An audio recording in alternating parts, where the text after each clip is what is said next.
Let's light this candle. What's going on, guys? I'm Chris, and welcome back to another video. So this is going to be a lot more of a laid-back talk/review about Percy Jackson and the Olympians. This is the new Disney Plus show, and it just wrapped up today as of recording this. There are 8 episodes, and season 1 is in the books. Now, I reviewed the first 4 episodes when I got them early, about a month ago now. So if you want to see my non-spoiler sort of thoughts on that, I'll link it up above.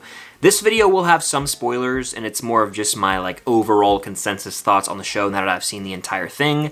And what's interesting about this is coming from the perspective of a non-book reader. But before I dive into all this, be sure to hit that like button. It helps out more than you guys know. Subscribe and hit that notification bell to help me reach my goal of 100,000 subscribers here on the channel. It means a lot. I am very close to making that final push. And go show some love to the Unusual Couple podcast for weekly episodes with myself and my girlfriend Cam. We have lots of fun with it over there. She's a big Percy Jackson fan, so she has a lot of content on her channel, and we'll probably talk about it in the next podcast episode, to be completely honest. But yeah, so when it comes to Percy Jackson, I have watched the 2 movies, and then I read the first book when I was a wee lad. We're talking like 3rd grade, so it's been over a decade since I've read that book. I started rereading The Lightning Thief recently, but I only got through a few chapters, and then I just didn't continue reading. I really need to get back on the reading train. I'm just a slacker, McFly. But when it comes to this show, I ended up thoroughly enjoying it, guys, and I said up front in my review of the first 4 episodes, I dig this show, and there's a lot of potential here, and having seen the whole first season, I can confidently say it stuck the landing, and I want season 2.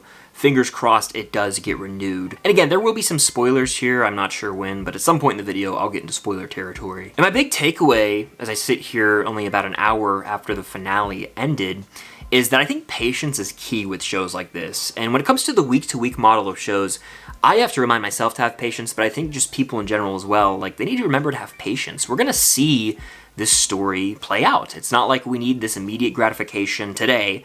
Oh no, there's a cliffhanger. Oh no, we didn't see this. Well, it could bleed into the next episode. That's the beauty of having 8 episodes to tell a story.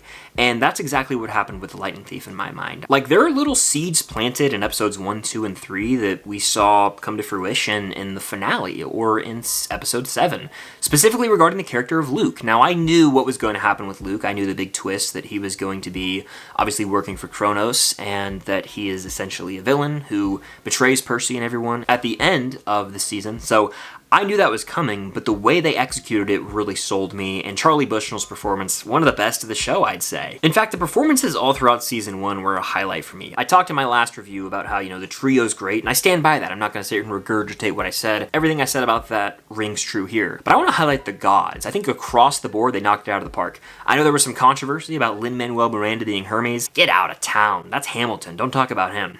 He crushed it here. One of my favorite performances, actually, of all the gods. Jason Mantzoukas, apologies if I mispronounce his name, as Dionysus, crushed it. He was a funny guy. And then, of course, you got Ares, who crushed it. In fact, in the finale, we got to see Ares and Percy show down, and that was one of the most tense moments in the entire show, in my opinion. People I've seen complaining, oh, the show lacks tension, the show lacks tension. Watch that episode and tell me you didn't feel anything. They were building up to that all season. It just took patience to see that come to light. And then, of course, in episode 8, we saw Zeus and Poseidon, and Lance Reddick, rest in peace, crushed it as Zeus. The way he's able to display his emotions through his eyes and his facial expressions got me good. Gave me the chills, guys, especially when he is about to strike down Percy and Poseidon steps in. Whew! One of the best moments in the entire show for me, and that's highlighted by the score as well. I mean, musically, that finale really, really worked. I'm obviously not going to hit on every major plot point, because if you guys are watching this, you've likely watched the show. I'm just kind of spewing my favorite things, and I really say one of my biggest takeaways from season 1 is this relationship between Percy and his mother, Sally. Just the relationship between a boy and his mother, it was at the core of this story, and it was really sweet to see how deeply he cared for his mom. And, there was a flashback scene where Percy's at a restaurant with his mom, and it reminded me of when I was younger and I went to a movie with my mom, Night at the Museum specifically, and then we went out to dinner after. And I remember that vividly, and I just could see my young self in Percy at times, so it was easy to connect to this character.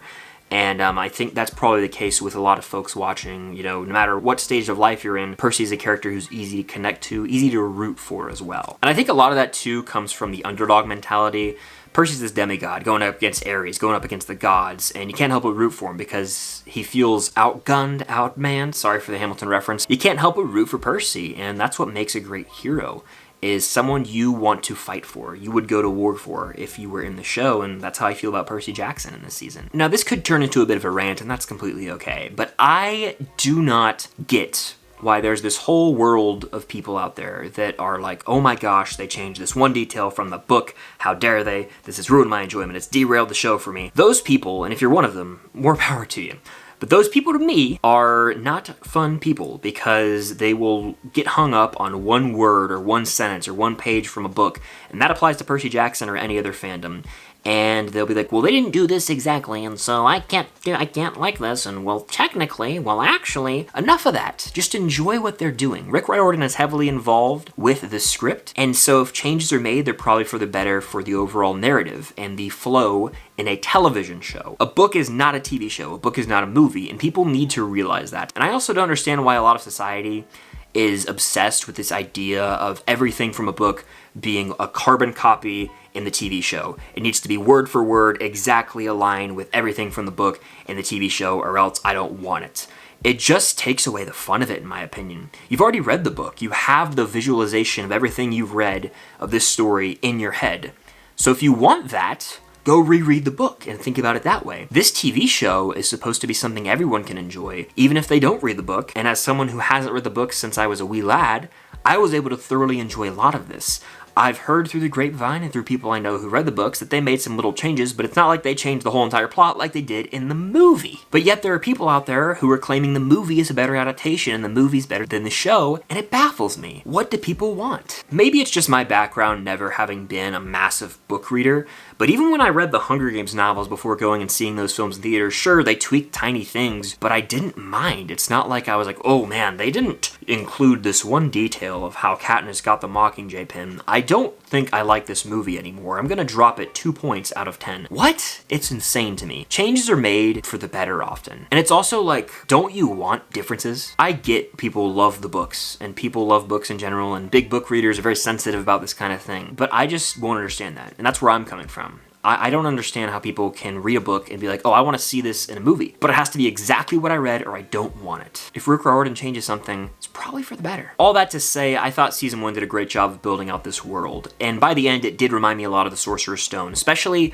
the Luke reveal and how Luke gets away. It reminded me of how Professor Quirrell reveals himself as Voldemort, and then Voldemort just goes away, and it's like, that's going to bleed into Chamber of Secrets, just like this Luke thing is going to bleed into Sea of Monsters, the second book that'll be the second season. I really love how they set up this world, guys. We got the dynamic of the trio, we saw the gods, we saw Camp Half-Blood, the Luke reveal happened, and that story's all going to continue in season 2. Season 1 ended in a place where Percy went on this emotional journey and had a full character arc. All of our characters are at a better place. They learn life lessons. We understand the world and the dynamics of how everything works. And so many things have been left open for season 2. It's not like there was a big cliffhanger ending. We had a complete season of TV, and now we get to see the adaptation of Sea of Monsters in season 2, which I need now. I really ended up enjoying this, and I liked the show all the way through, but this finale really stuck the landing for me and worked in a way to where I'm like, yeah, I might actually reread the book, or maybe not. And I also feel like I'm just committed at this point, committed to the bit of not reading these books and just enjoying the show for what it is. Now, my major critique with this show is an editing choice, and it's the fact that there's so many cuts to black in every single episode.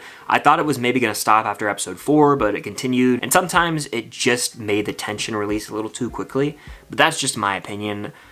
People have said that's so that they can have ads run, but they do it so many times over the course of the episode that I don't know if I agree with that. It is what it is. I hope they drop that moving forward, but it's also not the end of the world. It's something I can look past. But guys, at the end of the day, I really dug Percy Jackson and the Olympians Season 1. Performances across the board were great. It had a sense of adventure, and it was fast-paced. I don't want 1-hour episodes. The 30 to 40-minute runtime's perfect for me.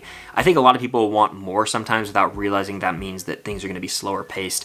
This was a quick-hitter show. It didn't waste any time. We got a great quest and adventure out of it. It set up this world. I'm fascinated, and I love the characters by the end of it. I'm ready for season 2, and the world is just going to keep getting bigger, the stakes are going to keep getting higher, and the show is just going to keep getting better, to be honest. So all in all, patience is key. I dug the hell out of Percy Jackson and the Olympians, and that's all she wrote. So let me know in the comments down below your thoughts on Percy Jackson Season 1. Do you think Season 2 will be better or worse? Do you like the season? Did you hate the season? Let me know that in the comments down below. Subscribe to that notification bell to help me reach my goal of 100,000 subscribers here on the channel. Mean a lot as I'm trying to make that final push. And go show some love to the Unusual Couple podcast for weekly episodes with myself and my girlfriend Cam. We have a lot of fun with it over there. But that's going to do it for this video. Thank you guys, as always, for watching. Until next time, see you guys later.